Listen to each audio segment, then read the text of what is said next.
আমাদের এই দেশটা আজ একটা মাফিয়া স্টেটে পরিণত হয়েছে। যে যেভাবে পারছে দুর্নীতি করছে, লুটপাট করে খাচ্ছে, মেরে ধরে খাচ্ছে, যার যেভাবে খুশি, যে যেভাবে সুযোগ পাচ্ছে সে সেইভাবেই তার সুযোগকে কাজে লাগাচ্ছে।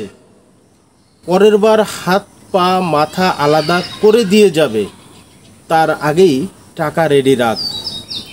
সবচাইতে যে বিষয়টি অত্যন্ত পীড়াদায়ক, অত্যন্ত কষ্টদায়ক, সেটি হলো আমাদের আইন শৃঙ্খলা রক্ষাকারী বাহিনীর কোন একটি বিশেষ ক্ষেত্রে নীরবতা দেখে বিস্মিত আমরা তখনই বিস্মিত হই যখন দেখি কোনো একটি সাইডের ক্ষেত্রে আমাদের দেশের আইন শৃঙ্খলা রক্ষাকারী বাহিনী তারা বরাবরই নীরব হয়ে থাকে, তারা নীরবতার ভূমিকা পালন করে। খুবই মর্মান্তিক একটি ঘটনা। রাজধানীর আদাবর এলাকায় চাঁদা না দেওয়ায় অনুসারীদের দিয়ে তোফাজ্জল হোসেন নামে এক চা দোকানির ওপর হামলার অভিযোগ উঠেছে। একজন চার দোকানদার কত টাকা নিয়ে ব্যবসা করে? কত টাকা নিয়ে ব্যবসা করে? নেতারা বড় বড় কথা কয়, মঞ্চে উঠে জনগণের সামনে ভাষণ দেয়, সবই ধোঁকা দেয় জনগণকে। এক চা দোকানির উপর হামলার অভিযোগ উঠেছে এক যুবলীগ নেতার বিরুদ্ধে। যুবলীগ নেতা একজন চার দোকানদারির উপর হামলা করেছে চাঁদার জন্য। এ সময় তার স্ত্রী ও পরিবারের সদস্যদেরও মারধর করা হয়। এরপরও চাঁদা না দিলে তাকে হত্যার হুমকি দেন বলেও অভিযোগ করেন ভুক্তভোগী। অসহায়রা কোনো রকম বেঁচে থাকার তাগিদে একটা কর্ম করতে গেলে এ সমস্ত গুন্ডা পান্ডাদেরকে টাকা দিতে হবে। মারধর করে টাকা না দিলে তারা আইন শৃঙ্খলা রক্ষাকারী বাহিনীর কাছে গিয়েও বিচার পায় না।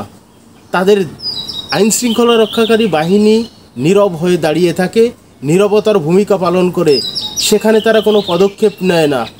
অসহায় চোখের পানি ফেলতে ফেলতে আঘাতের যন্ত্রণা শরীরে সহ্য করে তারপরে তারা ঘরে ফিরে আসে অসহায়ের মতো। শুক্রবার দুপুর 12:30টায় আদাবর 16 নম্বর কাঁচা বাজারের সামনে এ ঘটনায় থানায় অভিযোগ করেছেন তোফাজ্জল হোসেন।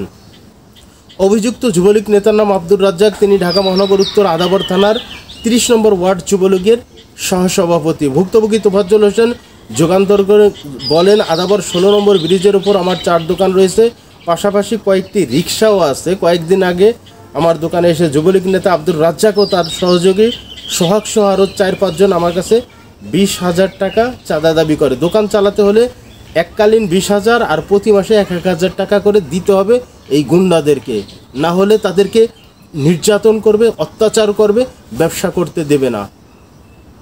তিনি বলেন, ওই ঘটনার পর গত শুক্রবার রাজ্জাকের অনুসারী সোহাগ, শাকিল ও তার ভগ্নিপতি অটো জামাল ও তার ভগিনীপতি সহ প্রায় 70-80 জনের একটি বাহিনী আমার এক রিক্সা চালককে রিক্সা সহ আটক করে মারধর করে। আমি তাকে বাঁচাতে গেলে আমাকেও আটক করে তারা মারধর করে। এ সময় আমার চিৎকার শুনে আমার স্ত্রীর ছেলে, খালা শাশুড়ি ছুটে আসলে তাদেরকেও মারধর করে গুরুতর আহত করা হয়।